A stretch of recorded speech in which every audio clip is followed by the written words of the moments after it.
La nation exprime sa gratitude aux gendarmes qui la protègent. Les mots d'Emmanuel Macron après la mort hier soir de l'adjudant Éric Commun, sous-officier de gendarmerie percuté par une voiture dont le chauffeur refusait de se soumettre à un contrôle. L'homme déjà connu des services de police selon certaines sources s'est rendu de lui-même à la police cette nuit. Frédéric Michel, bonjour. Bonjour Fanny, bonjour à tous. Vous êtes le correspondant d'Europe 1 dans les Alpes-Maritimes. Vous vous trouvez à la sortie de l'autoroute A8 à Mougins, près de Cannes, où se sont déroulés les faits hier soir et où l'enquête se poursuit ce matin. Oui, sur place, des gendarmes en investigation criminelle sont arrivés il y a une demi-heure environ. La route où s'est produit le drame a été coupée pour effectuer des relevés et permettre le passage d'un drone afin de figer la scène. On est à Mougins, au niveau de l'entrée de l'autoroute A8. C'est une deux voies bien connue ici des automobilistes locaux. Elle traverse une zone commerciale et mène donc à l'autoroute. Les contrôles y sont fréquents, comme le confirme ce voisin.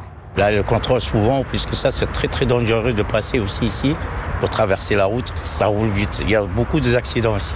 Mais c'est triste pour les gendarmes.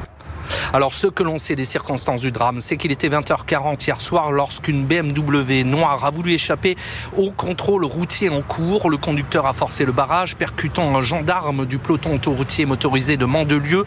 L'adjudant, âgé de 54 ans, n'a pas survécu au choc. Marié et père de 2 enfants de 12 et 16 ans, il était engagé dans la gendarmerie depuis plus de 30 ans. Hier soir, un important dispositif de recherche a été mis en œuvre pour retrouver le fuyard. Un hélicoptère et une grande partie des gendarmes des Alpes-Maritimes et des groupements des départements voisins ont été mobilisés.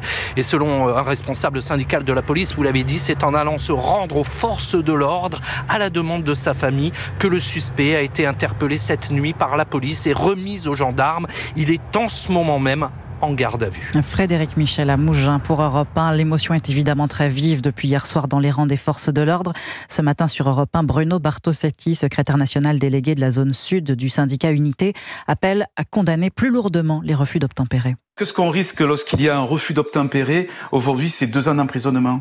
C'est pas possible d'entendre ça. On ne doit plus qualifier des refus d'obtempérer à partir du moment où on accélère, on met en danger la vie des gendarmes, des policiers, mais aussi des cyclistes, des piétons. Ce n'est plus supportable. On a malheureusement pris trop de retard pour requalifier ces tentatives d'homicide, parce que c'est ce qui se passe aujourd'hui. Il y a une banalisation du rôle de la police et de la gendarmerie dans notre société. On prend tous les risques parfois pour un simple défaut d'assurance. On pense que ça peut être juste une contravention si on se fait interpeller quelques heures après. Non. Le conducteur doit répondre, il doit s'arrêter tout simplement lorsqu'il y a un contrôle. Point final, peu importe la raison. Bruno Bartosetti, invité d'Europe 1 matin à 7h10, interview à retrouver sur europe1.fr.